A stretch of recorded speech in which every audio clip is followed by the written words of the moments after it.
mungkin alangkah lebih baiknya karena memang secara sekretariat pengajian di sini adalah bertempat di Masjid As-Sujud ya, Pak Haji Sabar ya, yang saya hormati Pak Haji Sabar dan beserta jajaran pengurus. Mohon bantuannya untuk konsumsi, mungkin bisa dibantu dari pengurus DKM. Ya, nanti untuk uang konsumsi alhamdulillah sudah rutin dari RW, setiap bulan itu dikasih 200.000 dan kita mungkin backup juga kalau jaga-jaga, kalau ada kebutuhan lain kita mungkin muterin kota. Ya, mohon bantuannya. Tadi saya koordinasi sama Pak Haji Sabar, mungkin nanti bisa ditugaskan ya dari marbotnya atau seperti apa. Itu yang pertama. Yang kedua mungkin secara bendahara ya, secara ketua ini Pak Haji Ali Masrum masih dalam pemulihan dan tadi saya dapat kabar beliau agak drop lagi. Mohon doanya supaya beliau diberikan kesembuhan, sehat pulih kembali, bisa hari di tengah-tengah kita. Kurang lebih udah lama ya, beliau hampir 2 bulan ya, belum bisa berkumpul kembali. Nah, ini saya juga nggak jelas apakah saya ini apa ya, hanya yang paling mudah di sini kalau dimintain support untuk jadi MC ya, kalau ditodong Kiai Subhan ini ya saya siap support. Tetapi dengan kesibukan dan amanah-amanah yang saya pegang, mohon maaf kalau saya mungkin terlambat dan tidak bisa on time maupun eksis di pengajian.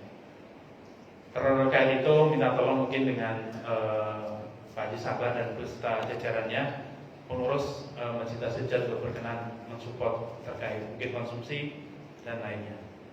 Mungkin itu dan Kiai Subhan kebetulan malam ini ada kegiatan yaitu Lailatul Ijtima di PCNU dan insyaallah nanti beliau akan berangkat. Mungkin kurang lebih nanti beliau akan menyampaikan tausiah beberapa tematik terkait kitab di Fathul Qorib, mungkin beberapa pasal, dan nanti akan ada sesi tanya jawab, mungkin juga sesi yang akan dibatasi. Maksimal mungkin beliau sampai jam 9. Kurang lebih gitu ya Kiai ya. Insyaallah. Ya. Kepada beliau waktu dan tempat kami persilahkan. Assalamualaikum warahmatullahi wabarakatuh. Bismillahirrahmanirrahim. Alhamdulillahi rabbil alamin. Wa bihi nasta'inu ala umurid dunya waddin. Wassalatu wassalamu ala asyrafil anbiya'i wal mursalin. Sayyidina wa habibina wa syafi'ina wa qurrati a'yunina wa maulana Muhammadin wa ala alihi wa ashabihi wa dzurriyyatihi ajma'in, amma ba'd. Asyhadu an la ilaha illallah wa asyhadu anna Muhammadar Rasulullah wa ufawwidu amri ilallah, innallaha basirum bil ibad. Hasbiyallahu la ilaha illa huwa alaihi tawakkaltu wa huwa rabbul arsyil azim. Qala Allah ta'ala fi kitabihil karim hikayatan an nabiyillahi Musa alaihi salam, Rabbi shrah li sadri wa yassir li amri wahlul 'uqdatam min lisani yafqahu qawli. Para alim, para asatid, para bapak-bapak sekalian, hafizani wa hafizakumullah. Melanjutkan kajian kita kitab Takrib atau Fathul Qorib karya Abi Syuja' rahimahullah rahmatan wasi'ah wa rahimallahu ulama al-muslimin. Qala al-muallif rahimahullahu ta'ala wa nafa'ana bi ulumihi fid dharain amin. Bismillahirrahmanirrahim. Faslun ay hadza faslun. Ini fasal menerangkan tentang walladzi yujibul ghusla dan hal-hal yang dapat mewajibkan mandi. Jadi ini kita membahas tentang hal-hal yang dapat mewajibkan mandi.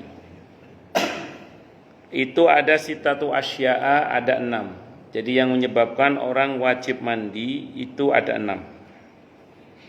Salah satun adapun yang 3, tashtariku berserikat. Fiha di dalam 3 tadi, apa ar-rijalu, siapa ar-rijalu, kaum lelaki, wan nisa dan kaum perempuan. 3 laki perempuan mengalami bersama-sama, bisa mengalami maksudnya, laki maupun perempuan. Wahya adapun 3 yang laki perempuan bisa mengalami itu yang wajib mandi, pertama adalah iltiqaul khitanain, bertemunya dua kemaluan. Bertemunya dua kemaluan yang dimaksud sini adalah bertemunya kemaluan laki-laki dan kemaluan perempuan dalam pengertian senggama. Dalam pengertian apa? Senggama. Jadi bukan dalam pengertian bertemu, ketemu tok. Jadi bertemu dalam arti maaf ada interaksi senggama maksudnya. Ya kan. Kalau cuma ketemu aja ya enggak. Jadi tentu maksudnya adalah senggama ya, senggama. Maksudnya bagaimana? Interaksi senggama, aktivitas senggama, bertemunya dua kemaluan atau senggama itu baik keluar atau tidak keluar mani, baik orgasme maupun tidak orgasme itu wajib mandi.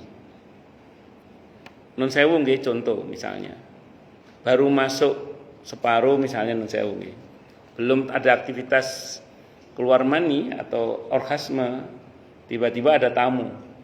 Cabut gak situ. Tapi harus kadang mlebu udah terlanjur masuk walaupun cuman kepalanya aja misalnya, atau maaf ini agak tapi ini penting, ini masalah hukum. Maka walaupun tidak sampai terjadi orgasme, maka itu tetap wajib mandi besar. Kenapa? Karena sudah terjadi aktivitas senggama walaupun tidak sampai mengalami orgasme. Itu. Nah, jadi saya ulang ya, aktivitas senggama baik orgasme atau tidak orgasme, baik keluar mani atau tidak keluar mani, maka itu merupakan sebab orang wajib mandi. Yang kedua wa inzalul mani dan keluarnya mani. Keluarnya mani ini baik karena senggama atau karena onani masturbasi atau karna mimpi. Ya, jadi keluarnya mani ini bisa karena senggama tadi, bisa karena masturbasi atau onani, bisa juga karena mimpi. Maka orang yang kalau laki-laki saya kira kalau keluar jelas ya, ada cairan yang muncrat keluar dari kemaluannya kalau laki-laki. Kalau perempuan ini yang perlu dijelaskan. Jadi menurut saya, misalnya ada seorang wanita, monggo Pak Haji, monggo. Assalamualaikum. Nah, Pak Revino, monggo. Nah, misalnya nun sewu ya, dalam aktivitas warming up, pemanasan, ya, muqaddimah hubungan suami istri misalnya. Si suami ini saking begitu hebatnya muqaddimah senggamanya kepada istri, sampai sebelum terjadinya penetrasi misalnya si suami ini mengalami misalnya nun sewu orgasme biologis. Jadi bukan orgasme psikis ya. Ada orgasme psikis, ada orgasme biologis. Kalau orgasme psikis mungkin secara biologis tidak ada mani yang keluar, tapi secara kejiwaan dia merasa terpuaskan. Ini tidak masuk dalam kategori mani. Yang dimaksud dengan mani di sini adalah orgasme biologis di mana memang ada yang keluar. Nah, singkat cerita, karena warming up-nya suami atau pemanasannya suami itu begitu dahsyat sampai si istri ini mengalami orgasme biologis sebelum terjadi penetrasi, maka itu disebut sebagai keluarnya mani yang wajib mandi walaupun belum terjadi penetrasi. Bisa dipahami ya? Nah, maninya perempuan bagaimana bentuknya? Kalau laki-laki tidak usah saya terangkan, paham semua laki-laki. Kalau perempuan ini diterangkan oleh Imam Nawawi dalam kitab Majmu' Fatawa beliau itu. Jadi perempuan itu kalau orgasme mungkin agak berbeda dengan laki-laki yang jelas muncratnya. Walaupun perempuan ada juga yang begitu, tapi kan tidak semuanya begitu mengalaminya. Tapi yang pasti dia keluar cairannya kuning agak encer. Kalau laki-laki kan cenderungnya kental, muncrat, keluarnya enak, terus baunya seperti adonan roti, bla bla, Anda paham semua lah itu. Nah, kalau perempuan cenderung encer, agak encer, kekuningan. Nah, itu maninya perempuan. Saya perlu terangkan ini karena pernah ada orang nanya ke saya. Jadi Ustadz, saya habis senggama dengan suami, saya mandi. Saya mandi itu, maaf ya, di celana dalam saya itu keluar cairan, setelah mandi itu keluar cairan. Agak kekuningan, itu apa Ustadz? Saya bilang itu mandinya perempuan. Saya wajib mandi lagi? Enggak, itu sudah keluar dari tadi itu.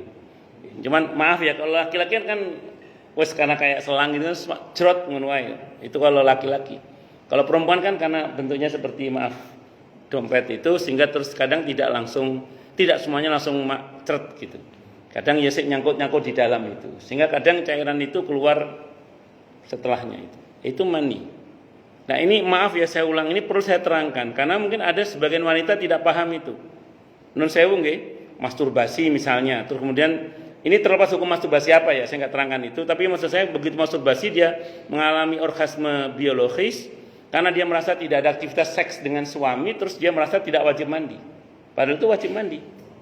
Nah, termasuk tadi pemanasan dari suami yang begitu hebatnya kepada seorang istri sampai istri kelojotan, mengalami orgasme berkali-kali secara biologis, terus kemudian dia merasa tidak perlu mandi hanya karena tidak ada penetrasi. Nah, ini tidak benar.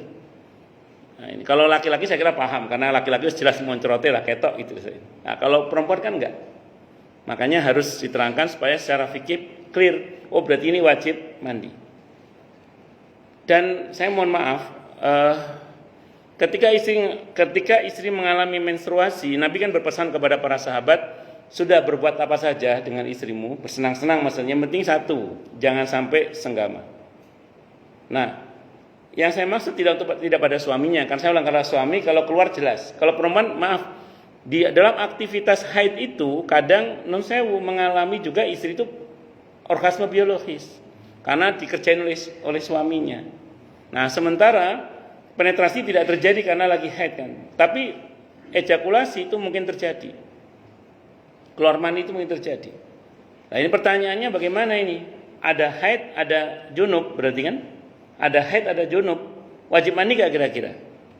Saya pernah baca memang ada pendapat yang mengatakan tidak perlu wajib. Tidak wajib mandi seketika, nunggu nanti haidnya suci baru mandi bareng. Tapi ada pendapat lain yang mengatakan wajib mandi junub. Walaupun untuk haidnya dia belum suci. Kenapa? Karena hadas junub dan hadas haid itu beda. Kalau hadas haid itu memang ada interval waktu. Nah, kalau junub kan harus segera. Dan larangan-larangan dalam junub dan larangan dalam haid itu bobot hadisnya juga beda. Kalau di dalam larangan untuk wanita yang junub itu terkait larangan junub itu banyak yang sahih misalnya dia. Nah, sementara untuk larangan orang yang haid itu perdebatannya panjang.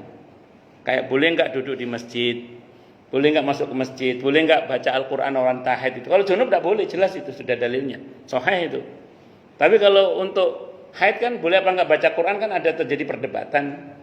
Dengan niat dzikir tidak ada masalah misalnya.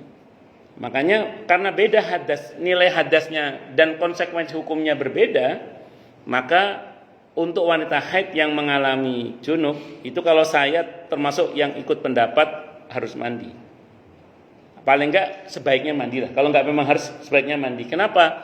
Karena hadas junub dan hadas haid itu berbeda. Saya ulang tadi, kalau haid itu ada interval waktu. Enggak bisa kita buru-buru mandi, karena nunggu suci dulu kan, nunggu betul-betul suci. Sementara kalau junub itu sunnahnya segera, itu bedanya. Nah, ini biar tahu ini supaya kemudian terutama ini sebenarnya lebih banyak untuk ibu-ibu sebenarnya. Kalau bapak-bapak kan jelas cetak wela-wela, anggapan ngremetu ngono iku ya berarti ya junub. Ngoten nggih. Justru sebenarnya ini lebih kepada ibu-ibu sebenarnya, itu seperti itu. Wal mautu, dan yang ketiga yang wajib mandi adalah mati. Jadi mati termasuk wajib mandi. Cuman yang ketiga ini tidak boleh mandi sendiri. Paham ya? Jadi ada tiga, yang ketiga ini adalah mati. Mati ini masuk wajib mandi. Kalau ada orang mati dia wajib mandi. Cuman dia tidak boleh mandi sendiri. Yang terakhir nggak boleh. Kalau mandi sendiri medeni wong. Salah satu dan sementara tiga yang lainnya adalah takhtassu bin nisa, khusus untuk wanita. Yaitu apa? Wahya, adapun yang tiga itu adalah al-haidu haid, wan nifasu dan nifas, wal wiladatu dan wiladah. Haid ya haid yang kita tahu itu. Nifas ya darah yang mengiringi kelahiran itu nifas namanya. Termasuk keguguran itu nifas namanya. Darah yang mengiringi kelahiran atau keguguran itu namanya nifas. Wal wiladatu melahirkan itu sendiri itu juga merupakan wajib mandi. Jadi kalau ada wanita habis melahirkan sebelum dia mandi nifasnya yang setelah suci, dia wajib mandi setelah melahirkan itu. Aduh kalau sesar tidak bisa langsung mandi Ustaz, tayamum. Kalau ya kan ada yang kalau sesar itu kan tidak bisa langsung mandi. Tidak mandi nggak apa-apa, tayamum. Bagi yang tidak sesar yang bisa langsung mandi atau sudah siap mandi wiladah namanya karena habis melahirkan. Terus setelah itu nanti mandi lagi untuk yang suci dari nifas kalau sudah selesai dari nifas. Tapi kalau untuk yang wiladah kalau nggak bisa mandi misalnya karena nggak sanggup kena air, entah karena tadi apa sesar dan macam-macam, itu cukup dengan tayamum. Nah, nanti kalau sudah bisa dengan air baru disempurnakan mandi dengan air sekujur tubuh dengan niat mandi wiladah karena habis melahirkan itu. Itu yang saya pahami. Wallahu a'lam bishawab. Faslun faraidul ghusli wallahu a'lam bishawab. Nggih, monggo silakan yang mau tanya dulu ya. Tanya, protes, marah boleh silakan. Masalah itu masalah yang lain boleh. Monggo silakan. Kalau ada. Kalau enggak ada berarti jelas semua atau tidak jelas semua. Waalaikumsalam warahmatullahi wabarakatuh. Nggih, monggo Pak Haji Imran. Ya. Nggih.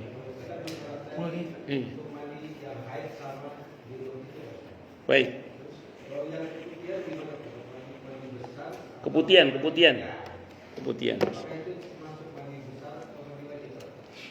Baik. Siapa ada kamu? Atau mau yang lain dulu, yang lain monggo yang lain. Siap ditampung dulu ya. Oleh Vino.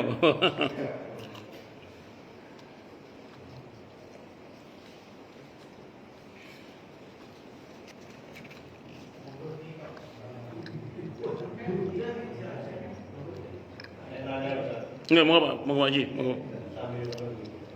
Nggih.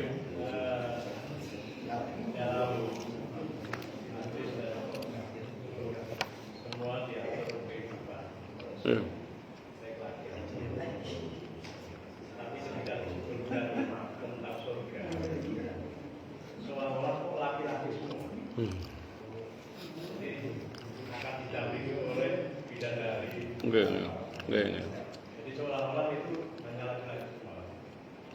Gimana untuk kaum wanita? Baik. Bismillah.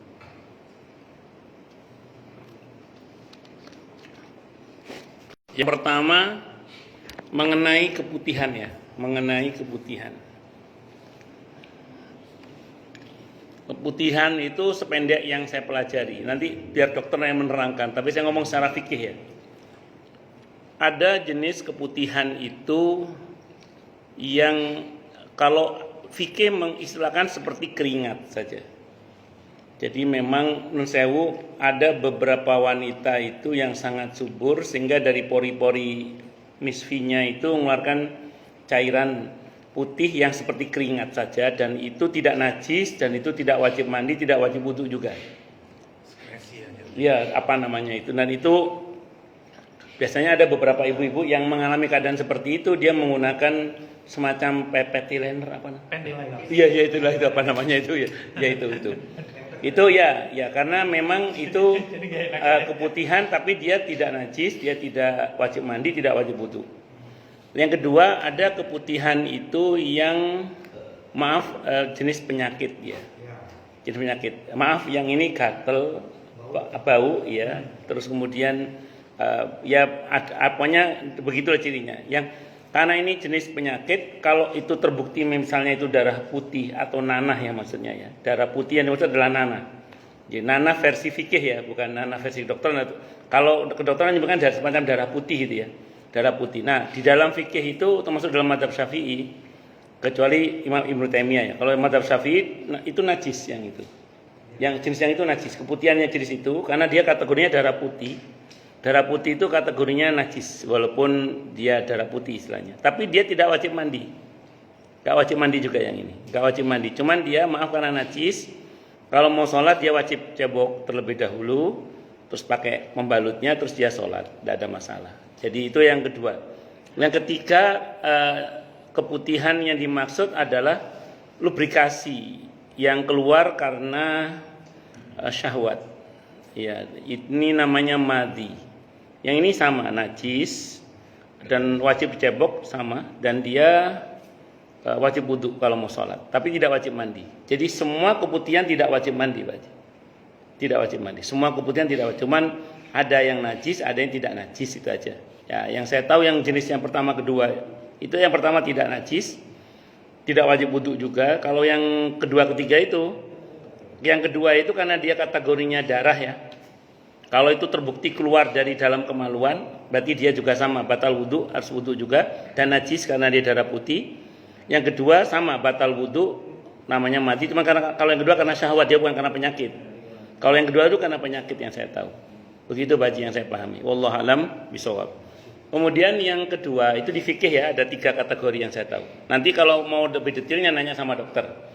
Nah kemudian yang kedua berkenaan dengan pertanyaan Bapak Haji Tri tentang seolah-olah surga itu hanya laki-laki saja. Betul. Nanti di surga itu perempuan tetap lebih banyak.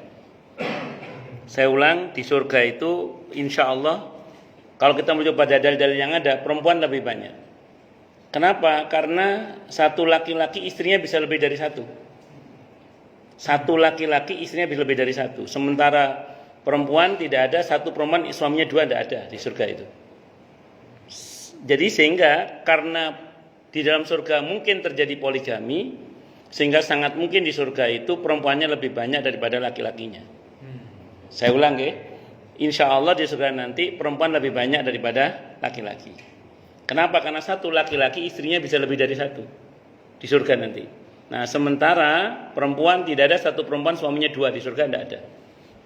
Sehingga potensi banyak secara kuantitas wanita lebih banyak di surga nanti daripada laki-laki. Ngoten Mbak Haji. Nah dari segi kemudahan masuk surga, perempuan itu lebih mudah masuk surganya, asal dia mau tapi. Asal 5 waktunya beres, puasa Ramadannya beres, perempuan itu. Terus bisa menjaga kehormatannya. Dan yang terakhir taat sama suaminya.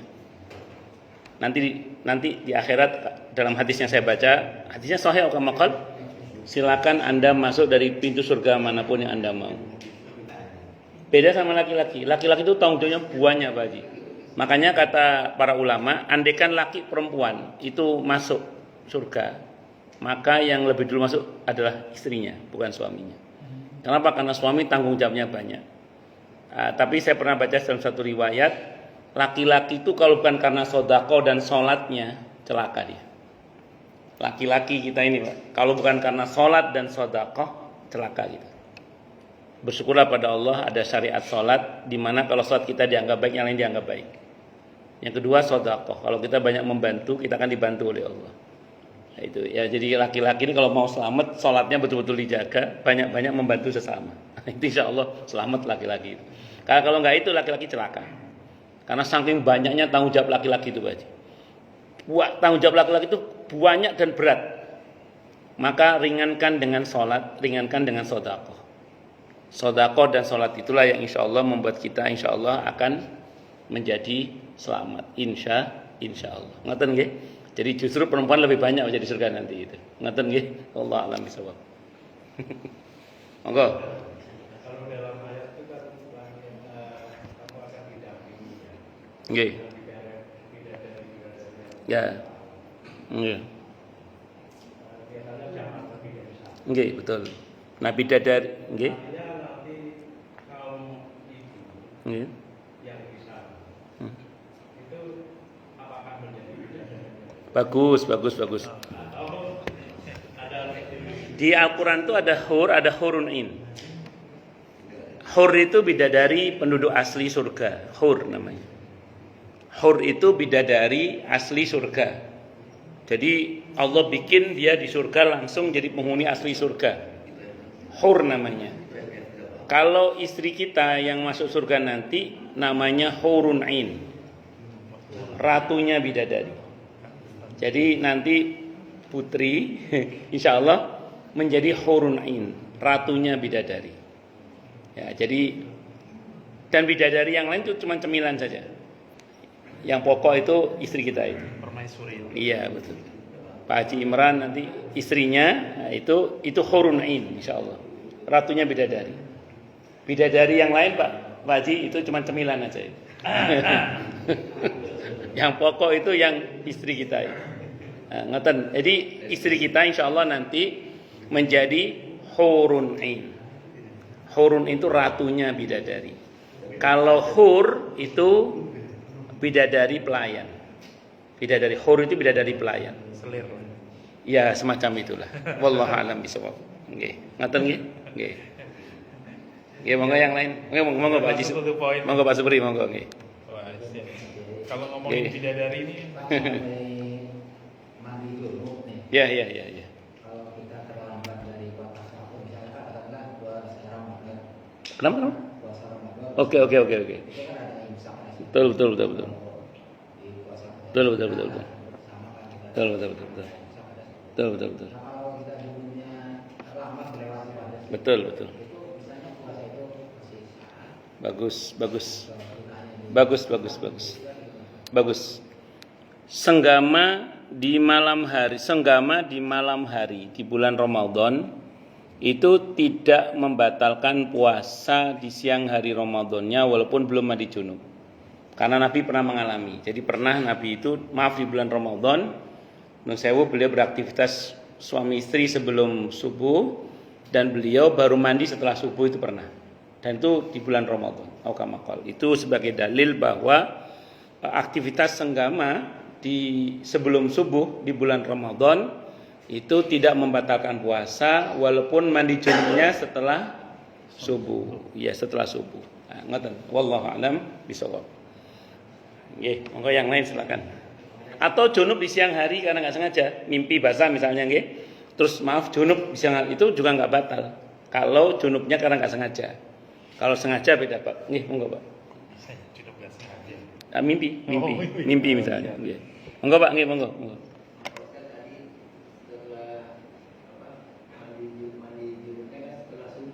Ya. Setelah masuk waktu subuh maksudnya. Sebelum sholat. Iya, sebelum sholat. Enggak. Iya, setelah masuk waktu subuh baru mandi. Saya itu baru sholat subuh.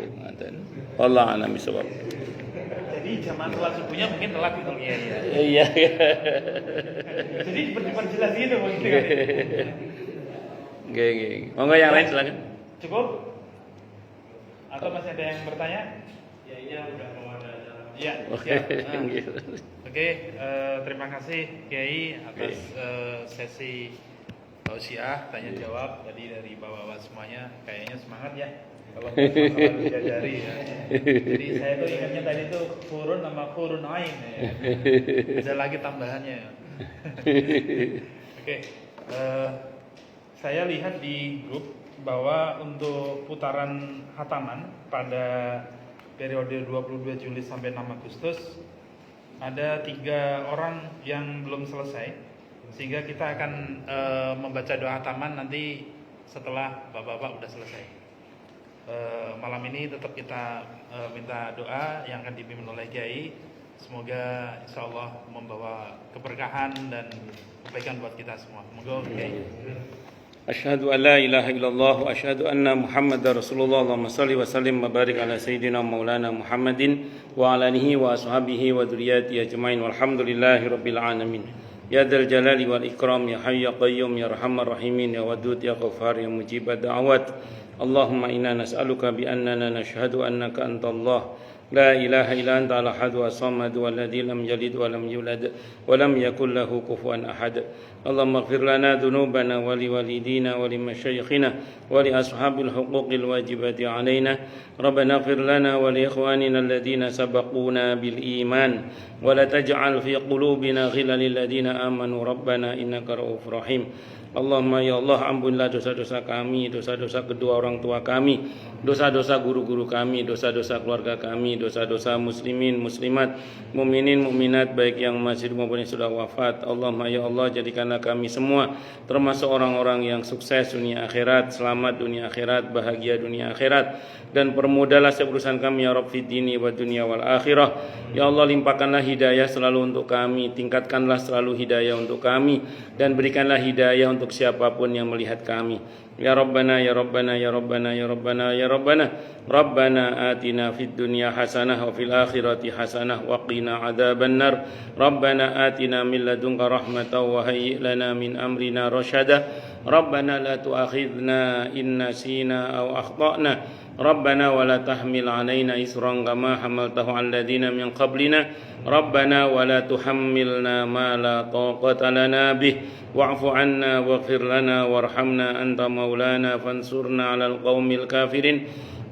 Rabbana la tuzigh qulubana ba'da idh hadaitana wa hab lana min ladunka rahmah innaka antal wahhab. Rabbana hab lana min azwajina wa dhurriyyatina qurrata a'yun waj'alna lil muttaqina imama. Allahumma khtim lana bi khatimatis sa'adah waj'alna minal ladzina lahumul husna wa ziyadah. Sallallahu ala sayyidina Muhammadin nabiyil ummah wa kashifil ghummah wa ala alihi wa ashabihi wa baraka wa sallam.